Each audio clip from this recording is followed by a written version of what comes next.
ఇంట్లో కూర్చుని ఇంగ్లీష్ నేర్చుకోవాలనుకుంటున్నారా? అయితే వెంటనే మా స్పోకెన్ ఇంగ్లీష్ క్లాసెస్‌కి కాల్ చేయండి. నమస్తే రమగారు. నమస్తే జయ. రమగారు, గర్వం, అతి గర్వం నిజంగా ప్రమాదకారి అండి. మనుషుల లక్షణాలు అతిశయంగా ప్రవర్తించడం. గర్వం అంటే ఏమిటి? బాగా కలిగి ఉన్నామన్న భావన.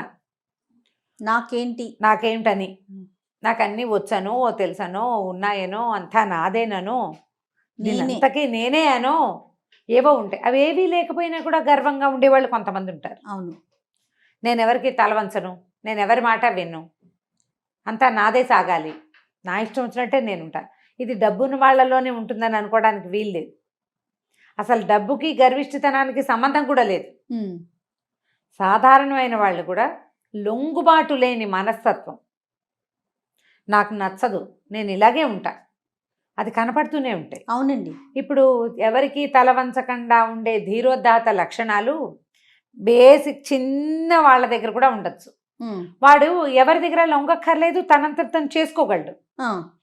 ఎంతుంటే అందులోనే ఉంటాడు, వేరే వాళ్ళు ఎక్స్పెక్ట్ చేయడు, తలకాయ దించడు. ఈ క్యారెక్టర్లు మనకు సినిమాల్లో కూడా కనిపిస్తాయి. ఇప్పుడు ఇదొక పంద.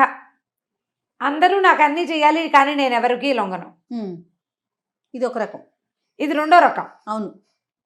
ప్రతి వాళ్ళు నాకు లొంగు ఉండాల్సిందే. నీ దారి నువ్వు ఉండు, నా దారి అంటే నా ఇష్టం అని కాదు. నువ్వు నాకే పని చేయాలి, నువ్వు నన్ను బాగా చూసుకోవాలి, నన్ను గౌరవించాలి, ఎందుకంటే నేను గొప్ప, నాకు డబ్బులు ఉన్నాయి, లేదా నేను అందంగా ఉన్నాను, నాకు బాగా చదవచ్చు, ఇంకోటి ఏదో వచ్చు. తన చదువు మీద, తన ఉద్యోగం మీద, తన హోదా మీద, తన సంపదన మీద. ఇందులో తండ్రులు తాతలు సంపాదించి ఇచ్చిన ఆస్తులు కూడా ఉంటాయి. స్వార్జితం కాదు, సొంతంగా పైసాకి కొరగాని వాళ్ళు కూడా. బాగా చెప్పారు. అంతే, రూపాయికి కొరగాని వాళ్ళు తమంతట తమ సంపాదించకుండా తాత తండ్రులు అమ్మలు నాన్నలు సంపాదించి ఇచ్చిన వాటి మీద కూడా గర్వపోతు వేషాలు వేసేవాళ్ళు ఉంటారు. గర్వం అవసరం, అతి గర్వం అనవసరం. ప్రమాదమే. ఎందుకంటే వీళ్ళకి మనుషులు ఉండరు. ఎలాంటి ప్రమాదం అని అడగబోయాను. కరెక్ట్. ఖచ్చితంగా వాళ్ళకి మనుషులు ఉండరు.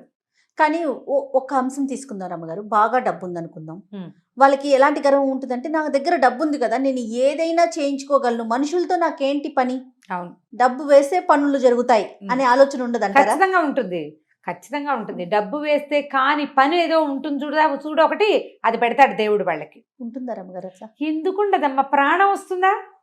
ఈ రోజుల్లో సాధ్యమా చెప్పండి? ఈ రోజుల్లో కూడా మొన్న ఎంతమంది పోయారు జయ? కరెక్ట్ రమ్మగారు. కోటాను కోట్ల రూపాయలు ఉన్న వాళ్ళు, లక్షలు హాస్పిటల్స్లో ఖర్చు పెట్టిన వాళ్ళు కూడా బతకలేదు కదా. పిల్లలు వచ్చి మొహం చూడకుండానే వెళ్ళిపోయారు కదా తిరిగి రాని లోకాలకి. డబ్బు కాపాడిందా ఎవరినైనా? వాటిని చూసుకోవటమే తప్ప ఏముంది ప్రయోజనం? క్యూర్ చెయ్యలేని సమస్యలు వస్తాయి వాళ్ళకి. ఎప్పుడూ సమాధానం చెప్పవలసిన స్థితిలోనే పెడుతుందమ్మా ప్రకృతి వాళ్ళని. అలాగే జరుగుతుంది. నీకు నాకు తెలియదు, వాళ్ళకి తెలీదు. ఇప్పుడు నేనున్నా, నా సంగతి నేను నీకు బోల్డని చెప్తా, నేను చెప్పనివి కొన్ని ఉంటాయి, అవి నాకు తెలుసు కదా.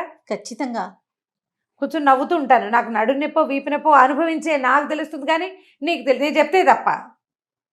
లేదా నాతో పాటే లివింగ్లో ఉన్న వాళ్ళకి, నాతోటే ఉంటే నేను పడే బాధ ఏమిటో, నా పార్ట్నర్కి, ఇంట్లోనే ఉండే వాళ్ళకి నాకు బాధ ఏమిటో, నా చేతకంతనం ఏమిటో, నా చేతొచ్చింతనం ఏమిటో, నేను దేనికి సమాధానం లేక అవస్థపడుతున్నానో ఆ క్లోజ్ సర్కిల్ ఉంటుంది చూడు, వాళ్ళకి తెలుస్తుంది.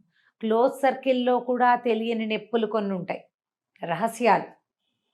అది ఎక్కడ బయటపడుతుందో నన్న భయం. ఏ డబ్బు దీన్ని సాటిస్ఫై చేయగలదో చెప్పు.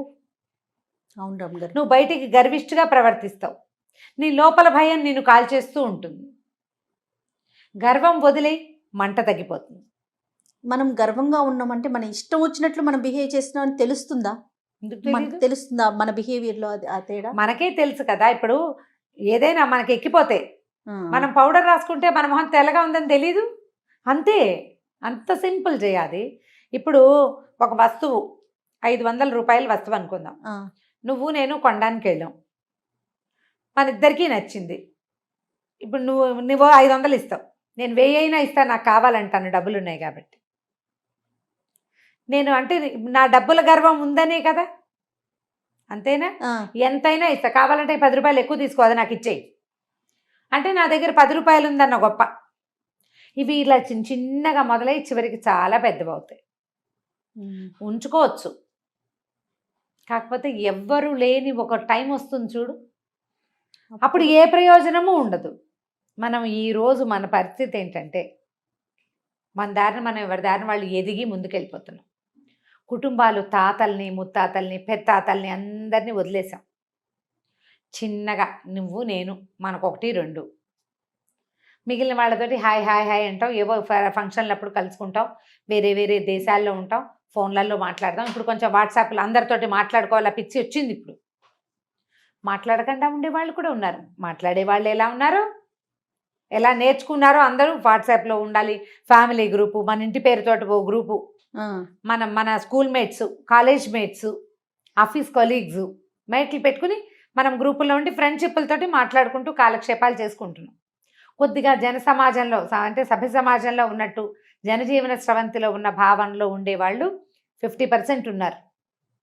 50% ఏ స్రవంతిలోనూ లేకుండా కేవలం ఫ్రెండ్స్ మాత్రమే ఉంచుకుని మనకి ఫ్యామిలీని కానీ బ్లడ్ రిలేషన్ని కానీ ముట్టుకోని వాళ్ళు చాలామందే ఉన్నారు ఇప్పటికీ కూడా.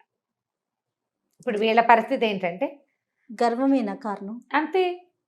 ఒకటి ఇబ్బందులు, వాళ్ళకేవో సమస్యలు ఉండొచ్చు, ఫ్యామిలీతో ప్రాబ్లమ్స్ ఉండదు, ఇష్యూస్ ఉంటాయి,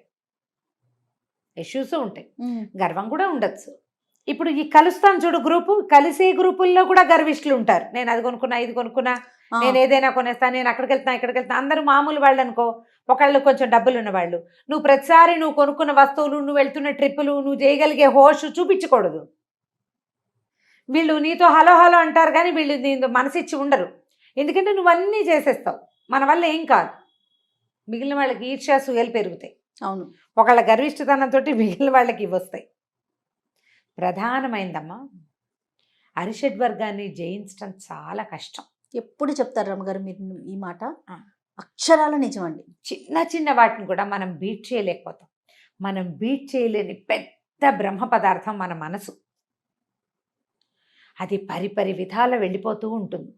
దాన్ని ఎప్పటికప్పుడు పగ్గాలు వేసి లాగి పట్టుకోవాలి. మనిషికి కావాల్సింది మొదట మనుషులు, దాని తర్వాతే డబ్బు. కానీ మనం డబ్బే మొదటి కావాల్సిందిగా భావిస్తున్నాం. డబ్బు, పదవి ఇవే ఎక్కువ అనుకుంటాం కదా. వస్తువు దేంట్లో ఉన్నా, ఇప్పుడు డబ్బున్నా, డబ్బుతో నువ్వు పని చేయించాలంటే మనుషులతోటే కదా. నువ్వు పదవిలో ఉన్నా, నీకు పదవి రావడానికి, నీ పదవి ఫ్లరిష్ అవ్వడానికి నీకు కావాల్సింది మనుషులే. బేసిక్ కావాల్సింది మనుషులు.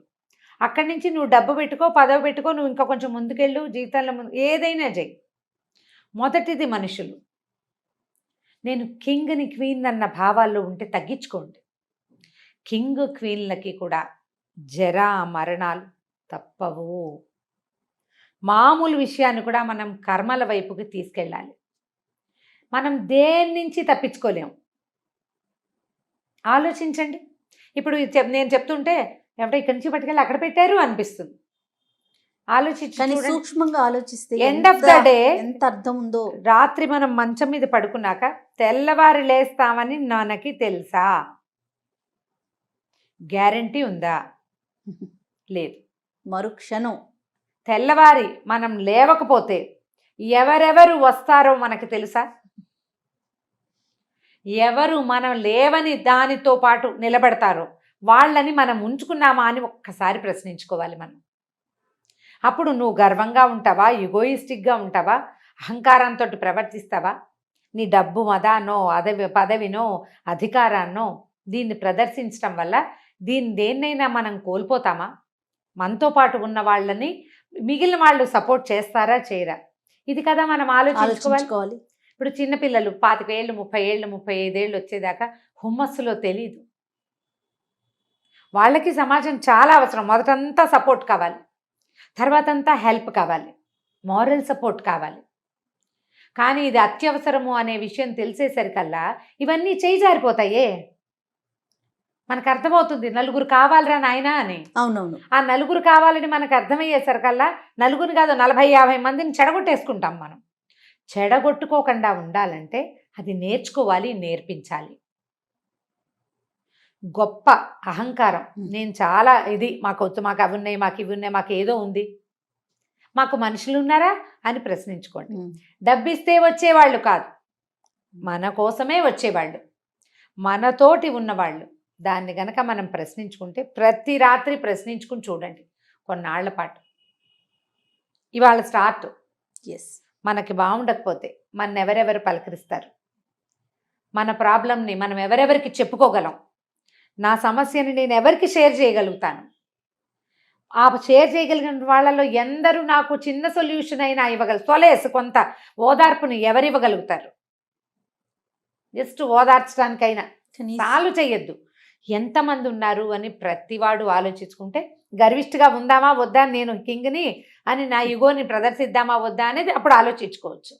ఇది ఇండివిజువల్ ఆలోచన కదా. అంతేగా రమ్మగారు, మనం బిహేవ్ చేస్తుంటే పిల్లలు అవే కదా నేర్చుకుంటారు. ఖచ్చితంగా రేపొద్దున వాళ్ళకి ఉండరు. ఇప్పుడు మనకేం 15 మంది పిల్లలు ఉన్నారా? అవును, 2 లేదా 1. మన తర్వాత మన పిల్లలతోటి సమాజం ఉండాలా? సమాజాన్ని వాడు ఉంచుకోవాలి. ముందు మనం ఉంచాలి, తర్వాత మన పిల్లాడో పిల్లో సమాజాన్ని ఉంచుకోవాలి. ఇది మన ప్రాక్టీస్గా ఉంటే వాళ్ళకు కూడా ప్రాక్టీస్గా ఉంటుంది. ముందు ఫ్యామిలీని, తర్వాత మనతో పనిచేసే వాళ్ళని, సర్కిల్ని, మన చుట్టూతా ఉన్న సమాజాన్ని, చుట్టుపక్కల ఉన్న ఇళ్ల వాళ్ళని, వీడు మన ఊరి వాడే అనే ఒక గుర్తింపుని, దాన్ని కాపాడుకోవడానికి ట్రై చేయండి. ప్రతి మనిషికి గర్వం ఉంటుంది.